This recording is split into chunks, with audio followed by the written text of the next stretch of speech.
Hello students, in this video we are going to discuss about the following: electromotive force and internal resistance. Electromotive force is represented by the letter small e.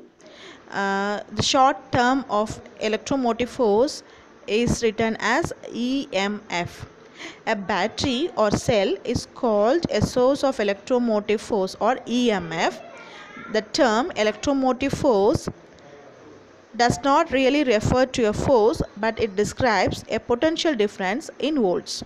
The EMF of the battery or cell is the voltage provided by the battery when no current flows in the external circuit, which is shown in figure.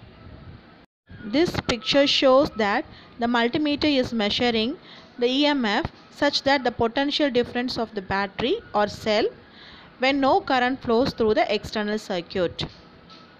The electromotive force determines the amount of work done by the battery or cell in order to move a certain amount of charge around a circuit, and it is denoted by the symbol psi. An ideal battery has zero internal resistance and the potential difference or terminal voltage across the battery equals to its EMF. But a real battery is made of electrodes and electrolyte. There is a resistance to the flow of charges within the battery. This resistance is called internal resistance and is represented by the letter small r. For a real battery, the terminal voltage is not equal to the EMF of the battery. Next one, the definition for electromotive force. The amount of work a battery or cell does to move a certain amount of charge around the circuit is called as electromotive force. The unit for electromotive force is volt. The EMF of the battery or a cell is the voltage provided by the battery when no current flows in the external circuit. Next, definition for the internal resistance of the cell. A real battery is made of electrodes and electrolyte. There is resistance to the flow of charges within the battery, and this resistance is called internal resistance. A freshly prepared cell has low internal resistance and it increased with aging.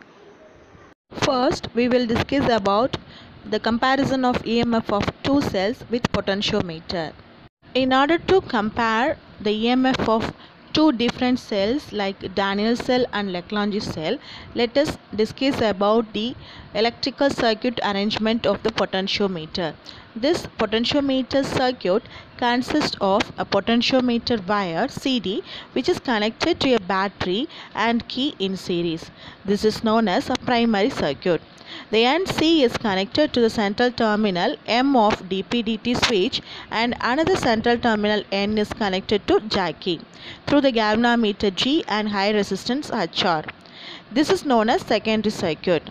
The cell whose EMF is said to be psi1 and psi2 to be compared or connected to M1N1 and M2N2 of DP-DT switch. Initially, the cell of EMF psi1 is included in the secondary circuit, and then the balancing length L1 is found by adjusting the jack in order to get the zero deflection in the galvanometer. Similarly, the cell of EMF psi2 is included in the secondary circuit and the balancing length L2 is found by adjusting the jack on the potentiometer wire. Let R be the resistance per unit length of the potentiometer wire and I be the current passing through the primary circuit. According to the principle, we can relate the EMF with the balancing length by the relation as for the first cell we can write psi1 is equal to I or L1 and psi2 is equal to I or L2. Next, we have to divide the first equation by the second equation. Then we will get psi1 by psi2 is equal to I or L1 by I or L2. After the simplification, we will get psi1 by psi2 is equal to L1 by L2. This is the equation which helps to compare the EMF of two different cells. Next, we are going to discuss about Measurement of internal resistance of a cell by potentiometer. Let us see the potentiometer arrangement. The potentiometer wire CD is connected to a battery and key K1 in series. This is known as primary circuit.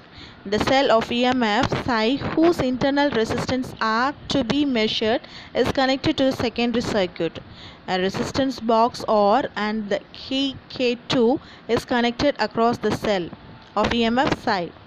When the key K2 is open, the balancing point J is found out and the balancing length L1 is measured, which can be written as Cj is equal to L1 is known as a balancing length. By the principle, psi is directly proportional to L1, which means that the EMF of the cell is directly proportional to the balancing length. This is equation number 1.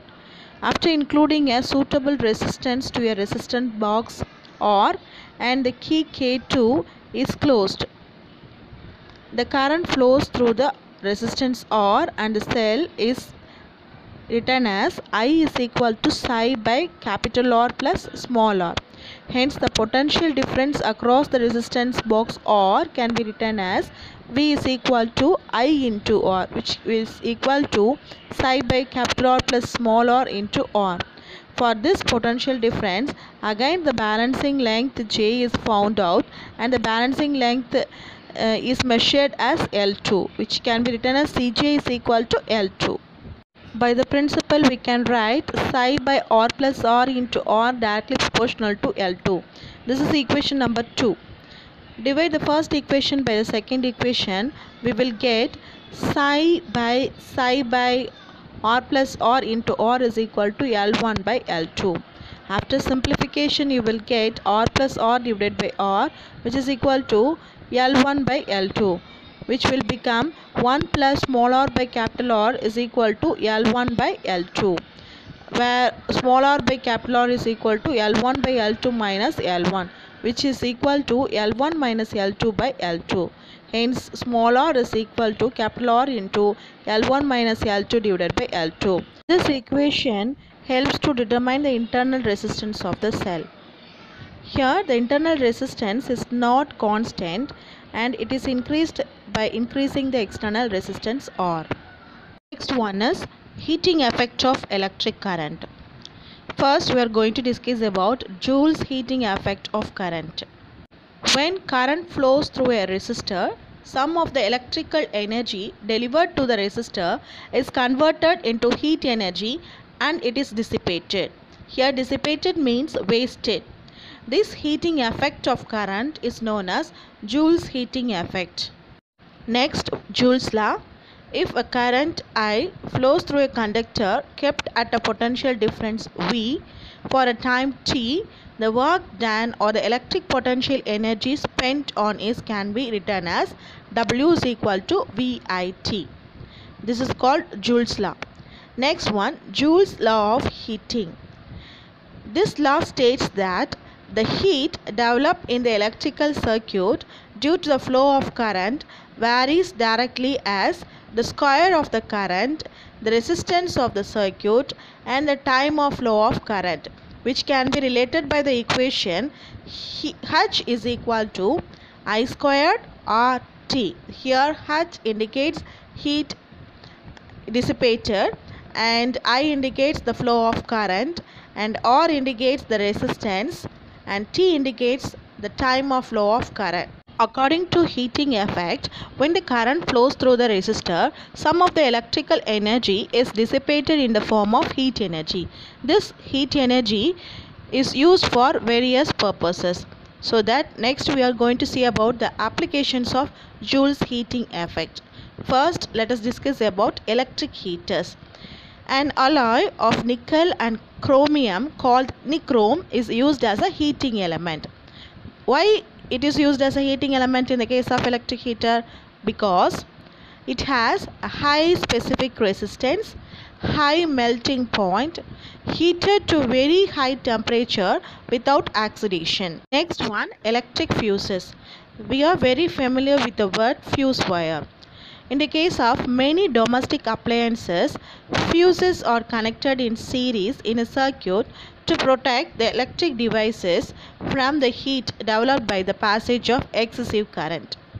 It melts and breaks the circuit if the current exceeds a certain value. It is a short length of wire made of low melting point material. So this is what about electric fuses. Next application, circuit breakers or trippers. Nowadays in a house, circuit breakers are used instead of using fuses. Whenever there is an excessive current produced due to a faulty wire connection, the circuit breaker switch opens. After repairing the faulty connections, we can close the circuit breaker switch. Next one, electrical lamp. We are familiar with this word tungsten filament. The electric lamp consists of a tungsten filament kept inside a glass bulb and heated to incandescence by current. Melting point of tungsten is 3380 degrees Celsius. In incandescent electric lamps, only 5% of electric energy is converted into light and the rest of them is wasted as heat. Here, the word incandescence means conversion of heat energy into light energy. Thank you, students.